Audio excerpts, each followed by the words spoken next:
Okay. This is Brian Smith with the Smooth Vegan channel. Straight off the bat, I've done this video so many times. I've been having problems with my computer, but hopefully this, I can keep going. We won't have that problem. But again, we have a boring background. My blinds are open. It's around lunchtime. It's not a lot going on right now. It's pretty quiet.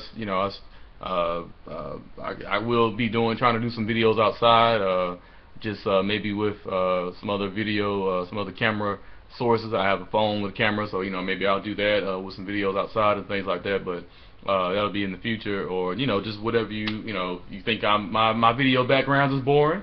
You know what I'm saying? Let me know, and I'll improve them the best way I can and keep going. But I do like to make sure I have enough light. The other video was done with dim light, so I want to make sure this video is kind of done with some kind of light and some kind of structure to it.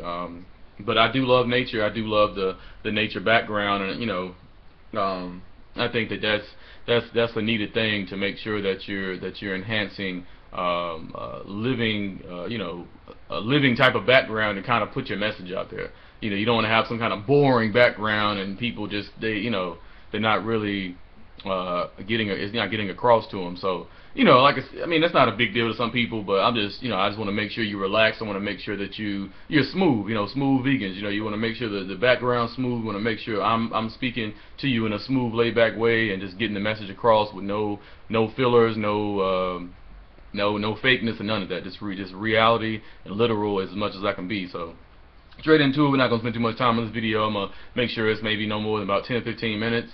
All my videos, I'm gonna make sure it's around about 10-15, maybe 20 at the most, depending on what I'm trying to convey, message I'm trying to convey, and based on what y'all want me to do video about and what y'all want me to do video on, based on those factors. Right off the bat, it's gonna be about food combining, a website you can follow to keep up with your calories if you're worried about calorie counts and things like that, and also keeping a food journal and what foods to eat at what time of the day and things like that. Straight up, I had this right here. This is kind of my lunch slash snack, if you want to say it. I mean, I'll probably have a salad pretty soon as well, but this is a shake of bananas, about 6-7 bananas, about 10 dates in it, and that's the reason why it has kind of the brown color, because the dates give it that color. Kind of like your morning coffee, but it's kind of like fruit coffee, or your afternoon coffee. Dates definitely have that coffee taste and smell to it when you blend it up. This is just about half a liter of water. Probably maybe a little bit more, probably a little bit less than a half a liter. Well, probably about a half a liter of water. 6-7 bananas, about 10 dates. Each date is about 60 or 66 calories a piece, fat-free. Total carbohydrates, total potassium, energy in those dates. That's like mad energy. That's about 600 calories from the date, 600-700 calories from the bananas. So that's about 1,100-1,200 calories. On average. Which, I mean, this is going to take me anywhere from 30 minutes or more to eat.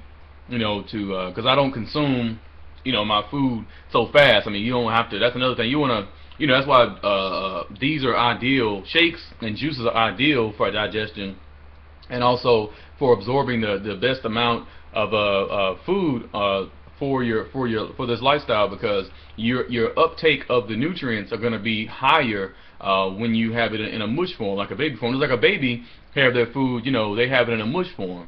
So the babies, they're able to absorb their vitamins and minerals and essential nutrients at a very high rate growing up, because they're giving all the food in a mush, which that's giving you the best way for the food to go through your body and to be absorbed into your cells, into your bloodstream, into your all systems of your body, organ systems and everything, and to be and to show in your skin and to glow in your skin.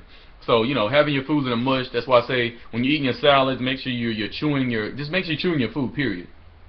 To almost a mush. Sometimes I've heard people, they take them like an hour to eat a salad. And that salad might not even be that big. And I've had pictures on my Facebook of salads and things that are kind of big. I mean, to some people, but I mean, I've had several salads that size. I mean, it's not that serious. It's not. It's just it's different to some people when they're not used to eating that much food. And they're used to calorie restricting, because when you're eating meat and dairy, you have to calorie restrict. You can't be sitting up here eating. Yeah, that's good. You can't be sitting up here eating put this down here. You can't be sitting up here eating all the meat and dairy that you want, because I mean, because you're eating an oversupply of fat. Meat and dairy is about more than 50% fat, especially dairy. That's the number one thing I say: get out your diet first. Start with the dairy and go from there. I would, best to do both at the same time, but dairy is definitely number one. That's has more of the mucus causing factors than any other food. I mean, it's just terrible. It's just very sad. People can't see that, can't wake up to that, especially with the constipation and just all kinds of things. Mucus is number one though, and I know people feel it. And I know when you eat a food and you get this mucusy taste in the back of your throat, like you about to have a cold or something. That's coming from the mucus that the cheese and the butter and these other dairy products are releasing in your mouth, and it's going from your mouth down your GI tract and down your throat, your esophagus, and it's getting into your lymph nodes of your chest and to your lungs, and then all other organs, and goes to your whole GI tract. I mean, that's where you have the phlegm of colds in your chest, in your mediastinum cavity. I mean, it's just this whole chest cavity, mediastinum cavity, and your sternum and everything. It's just it turns into the flu, turns into influenza, turns into swine. I mean, I wouldn't say swine flu, it's a whole different thing, but that's kind of the process of the mucus building up in your body. I mean, you can have mucus build up so much in your body, it's all over, all from your having head colds all the way down to your to your leg and your feet and everything. I mean, you just won't be feeling right. So that's an example of a lunch for me. Maybe 1,100, 1,200 calories per day. I might eat at the most maybe 3,000 calories or a little bit more. And on the low end, I'm eating what RDA recommends, around 2,000 calories or more. Because I mean, I don't even know why a lot of people don't even follow that on the meat and dairy diet. They restrict like crazy because they think that's the only way to lose weight. Okay, well, with me not being I mean, I know I have a semi-chubby face, you know what I'm saying? I don't think I'm fat, but I mean, I do have a little chubby face or whatever, but I'm definitely, my body-wise, my arms are cool, you know what I'm saying? Not like one of the most muscular guys in the world or whatever, but I mean, I don't have a lot of fat on my body. I mean, there's not, it's not like a lot of this moving around and none of that, It's a lot of just skin, you know what I'm saying? So there's I try to keep the fat in my diet as low as possible, and I mean, I try to keep the sodium low. That's something like I said, you want to keep low, and your cholesterol, and that'll keep everything else low. That'll keep your blood pressure low. That'll keep your cholesterol levels low. You don't want to have high protein cholesterol levels either. Like I said, mine was around 8, in between that 6 to 10 range, or whatever, and that's just on average in. Now, if you have something past 10, I mean, that's just crazy. That's where people get into these eating like 100 grams of protein a day and all this. Like, that's not necessary. If you have an over excess of protein that are filtering through your kidneys via your creatine powders and via your protein powders and all this crap, that's where you can get into a lot of the crystallization that we were talking about in the other video, where the crystallization it'll just be terrible, and that's what kind of creates these crystallization turn into these balls of the kidney stones that we were talking about, from having too much coffee, too much tea. Now, I mean, all these are plants. Coffee beans, they're from the plants. They're plant sources, but coffee is a neurotoxin. The neurotoxins, they affect the body, they affect the brain different ways, as far as the toxicity levels can get outrageous, and that can create cancer as well. Another cancer-causing agent. You know what I'm saying? So a lot of the answers to a lot of cases of cancer are just in what you're eating. A lot of cases in diabetes and thyroid problems and communicable diseases and just illnesses, period, is in your diet. I mean, that's just simple as that. But yeah, so be careful with the coffee. Stay away from the coffee. I'm just be real with you. Tea, if you tea is a form of a toxin as well. When it comes to tea, if you're drinking pure tea versus some other kind of tea, like if it's been altered or you had added stuff to it, that's not really as bad. Because you have your herbal teas. Teas are a little bit different because you have all different kinds of teas. So, you can do a little bit more research on that as far as the different kinds of teas. And I definitely know teas are definitely going to be a more medicinal type of effect to the body than coffee would. Coffee definitely is not. Because coffee is a stimulant. I don't know anybody that I know that's always like, I gotta get that coffee, gotta have my morning coffee. I'm like, okay, you're having your morning stimulant. And that's really all it is. You're having your normal sugar drive, which I know, it's a plant and it's sugar, but this is a stimulating sugar that can cause a lot more problems than a regular a plant from a fruit would. Stimulation goes straight to the nerves, to the cells of the brain, and then it goes from the brain down to the down to the rest of the body and stimulates everything. That's why you get like this crazy reaction and things when you're drinking too much coffee. So just stay away from the coffee, especially if you're adding all this Dixie crystal sugar and these other refined sugars. Sugarcane sugar is pure sugar from the sugarcane plant. That's different. If you want to buy sugar, make sure you put it in your oatmeals. If you still want to do oatmeal while you transition or whatever, buy the sugarcane sugar. Don't buy Dixie Crystals or none of that. Don't get any of those brands. Just get like what it says, sugarcane sugar. That's pure sugar from nature. That's fine. But all those other refined sugars, that's not. And a lot of times you can just take dates, which is more so nature sugar. Because even sugarcane sugar, like I said, it's not bad, but if you want to just make sure that you're not getting, like I said, we stay away from processed food, stay away from packaged food. So if you just want to make sure you're getting the natural foods, you can also just do just use dates. Crush up some dates, or really fine up some dates and put it in your oatmeal, or maybe grind up some dates with a grinder food processor or whatever, and pour that in your oatmeal and stir it up, or whatever maybe a sweet meal you might be having. All I can think about is oatmeal. That would be a hot meal for breakfast that you would have. I can't think of anything else that you would need sugar for in the morning other than that. But sometimes you can use dates in your tea instead of adding refined sugar to your tea. You can maybe put a little bit of grinded up dates in, and that'll be just as they have date sugar. That's a product that they have that's been it's been grinded down and used, so you can use that. Lunch, like I said, was going to be something like this. For me, I would really suggest to have some kind of fruit for breakfast. Some kind of fruit breakfast with mono-meal, like I said, mono-meal of one fruit, whatever your favorite fruit breakfast, whatever your favorite fruit is, have that for breakfast.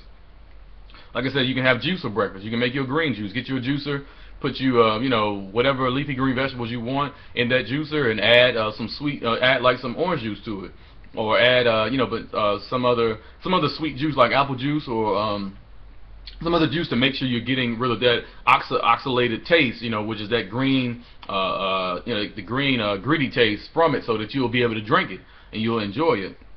Apples are really good for that as being a sweet alternative, and putting into the green juices. Food journal. Keep up with the food. Make your food journal. You know what I'm saying? Get you a food journal. Get that together as far as having that separate, write out every day. Like I said, try this thing for a week. Try for a week or 2 weeks, and just document what you're doing and what you're eating every day, Monday through Sunday. Like I said, you can do it Monday through Friday, Monday through Saturday, and then have a break day on Sunday or Saturday, and just kind of be like, well, it's gonna be my day where I'm gonna eat whatever I want to eat. But I would suggest do a whole week of it. And then on Monday, just kind of reassess and do some things and kind of see where you're at on the food journal. Whether you start off with Monday, put your breakfast, your lunch, your snacks in between if you want to have snacks. It all depends on what you're craving. You know what I'm saying? It just depends on what you want. Some people, they don't need that much, and they some calories of fruit. They're gonna make sure that that they're full from that meal. So if you want to make sure every meal is at least anywhere from no less than about 500 to 800 calories per meal. That's on the low end. Because you want to make sure you're reaching that 2,000 daily diet RDA recommendations. So you want to make sure every meal, maybe every snack, is no less than about no less than between 500 800 calories. No matter if it's fruit, or no matter if it's a shake, if it's some juice, or if you're doing cooked foods or whatever. Just make sure that you're getting in those amount of calories per meal. I mean, you can kind of go as high as you need to when it comes to fruit meals. When it comes to cooked meals, kind of be careful. Don't overeat on certain cooked foods. Especially foods that that require like the grains. I mean, like I said, grains are fine, but just don't go outrageous with them. You know what I'm saying? Like they're not gonna like kill you or nothing like that. But just don't go outrageous with them when it comes to having them in your diet. More so have them in the evening for dinner. Like I said, you have the raw till 4, where you have fruit breakfast, fruit snacks, and fruit lunch, and then you have a cooked meal for dinner. Or you can have fruit for breakfast, fruit for snacks, fruit for lunch, and then have a big salad for dinner. That's if you want to do more so the fully raw style. Just kind of depends on what you want to do. You know what I'm saying? That's all up to you as far as the week, how you want to do your week to try this out as far as transitioning. But I would not recommend you trying to put any maca meats or any vegan meats or vegan cheeses or none of that in the week trial that you might do, or 2-week trial that you might do for yourself, because that's I don't know, that's just going to kind of give you give you some false hope as far as being able to do this long term. Because to do this long term, you want to have a realistic approach to it, and you want to have a realistic way of going about it. So the best way to do it is going to be the healthiest way. And the mock meats and all that stuff, that's not really recommended. I wouldn't, not for me anyway, to be doing this long term. That's a good way to transition, like I said, if you want to do that. But long term, I would not recommend it at all.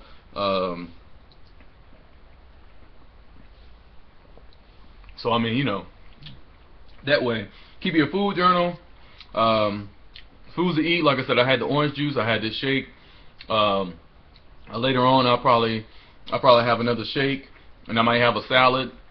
If like I said, every now and then I might have a cooked meal. So in the evening I might have a cooked meal, but today it's kind of a nice day outside. I plan on going biking today, and getting a little bit of exercise. I already did some walking this morning when I got up, and walked a few, jogged a few. As far as my area where I live, it's kind of like a long stretch, a couple of hills and things. I can get out my bike and do some cycling.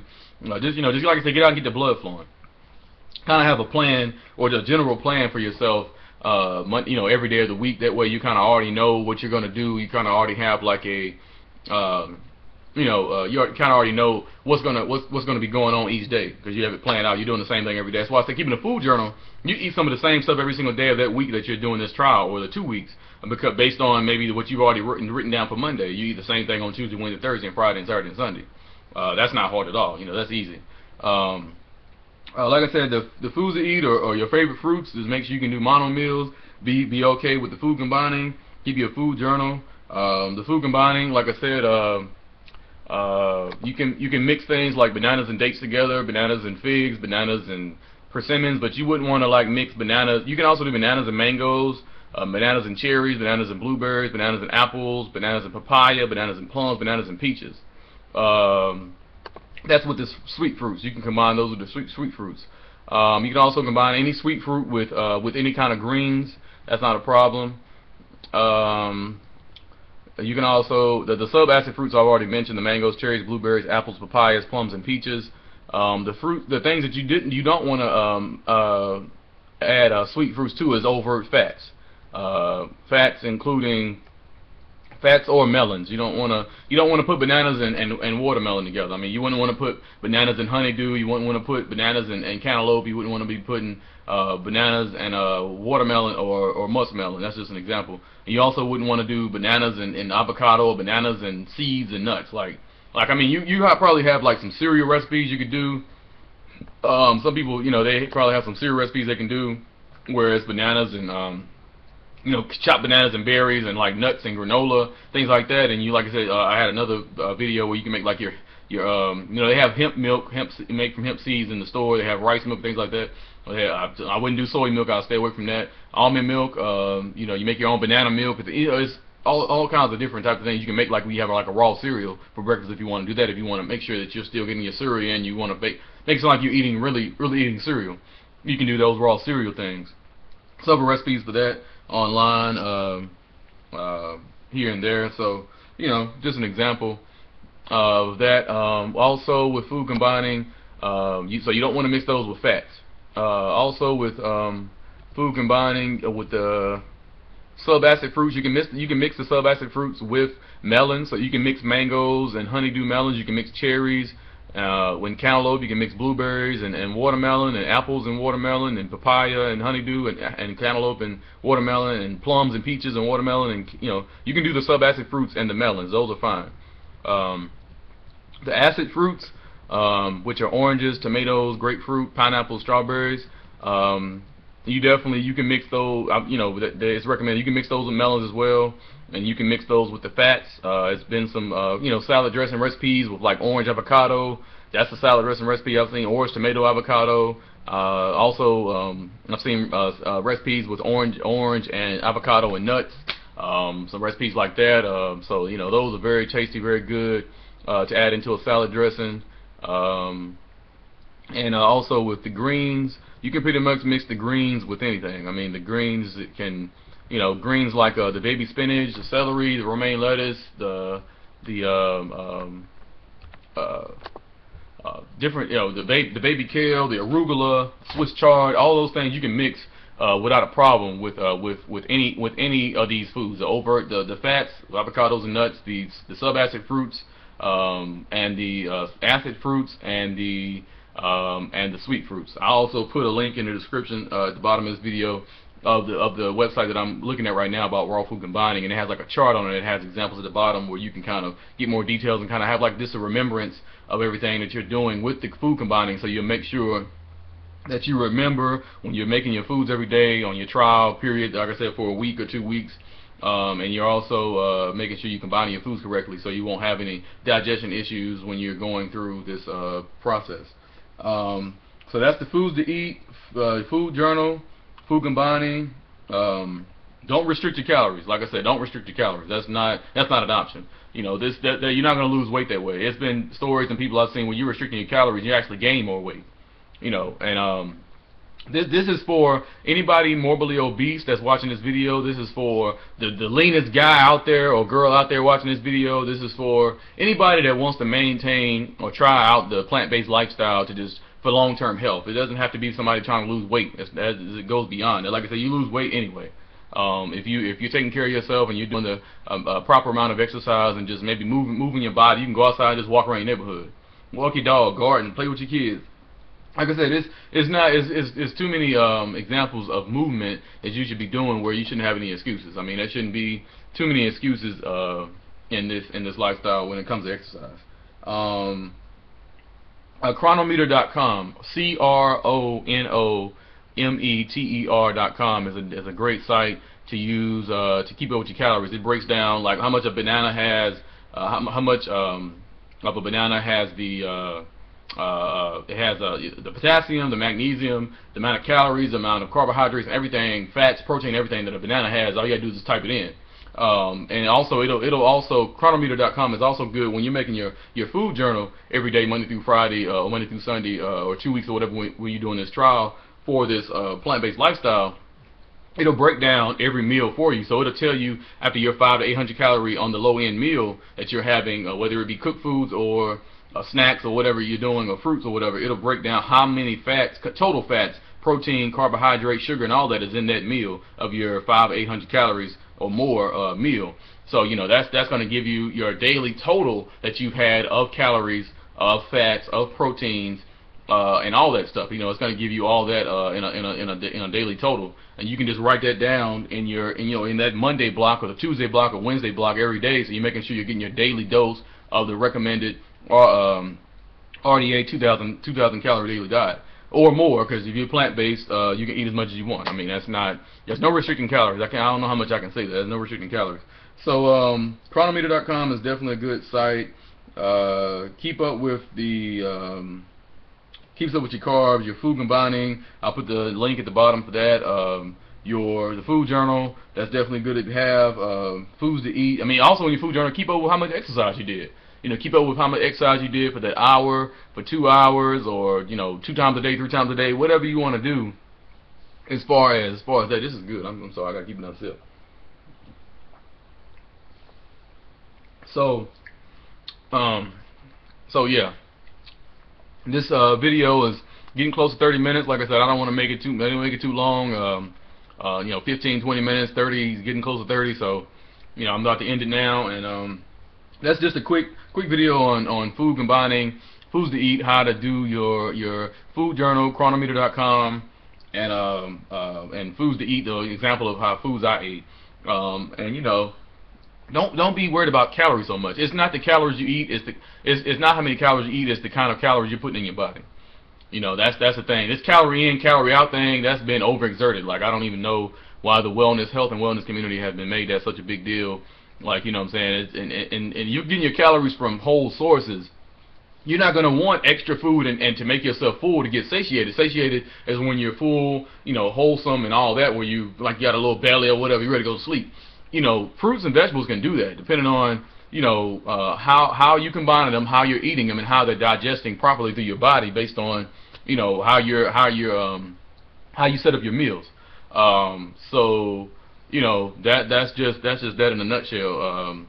The reason why I cook foods, whether it's grains or meat or dairy or whatever, these foods, when you're cooking, you're denaturing the proteins and the mineral and vitamin sources from them, so they're almost dead foods going to your body. So your body is going to automatically crave more of it. So that's why when you eat your pizza, or you eat your piece of fried chicken, or your macaroni and cheese or whatever, you automatically want more, because these foods don't have any life-giving sources in them anymore, because you've cooked them and you've killed all those life-giving sources when you overly cook them and put all these preservatives and fillers, and a lot of this stuff is GMO. You got to really be careful with the GMO. The GMO, genetically modified organism foods, that's like, that's why I said stay away from the soy. A lot of GMO soy out there. It actually, they've been, it's been on a lot of labels where it has to tell you, it'll tell you non-genetically modified, but a lot of times, it won't tell you. It'll just say soy isolate protein. It'll have a little star beside it. That'll be in your mock meats. That'll be in sometimes it'll be in your regular meats. It'll be in your regular cheeses. Sometimes it'll be in your cheese sauces. Sometimes it'll be in some of these packaged foods, with the hamburger helper, or your chicken noodle soups, or it'll have, soy in it. A lot of these products have soy, so, best if you go to a lot of cheap stores, they're not going to tell you if it's genetically modified. It's just going to tell you it's wheat and soy containing, which is also gluten, and gluten is not good for any digestive process in your body. That's why, a lot of people try to say stay away from the grains, because gluten is pretty much in oats, barley, rye, and wheat. So anything that you're eating that has oats, wheat, barley, and rye in it, that contains gluten. So, that's going to be your oatmeal. Like I said, unless it's rolled oats and it's gluten-free, it'll tell you that and that's a little bit more expensive. Or, if you're eating your rye breads and things like that, your wheat breads, bread is just bread is not, unless it's a sprouted bread. Like Ezekiel has a good sprouted bread brand. I've had some raw tacos on my website.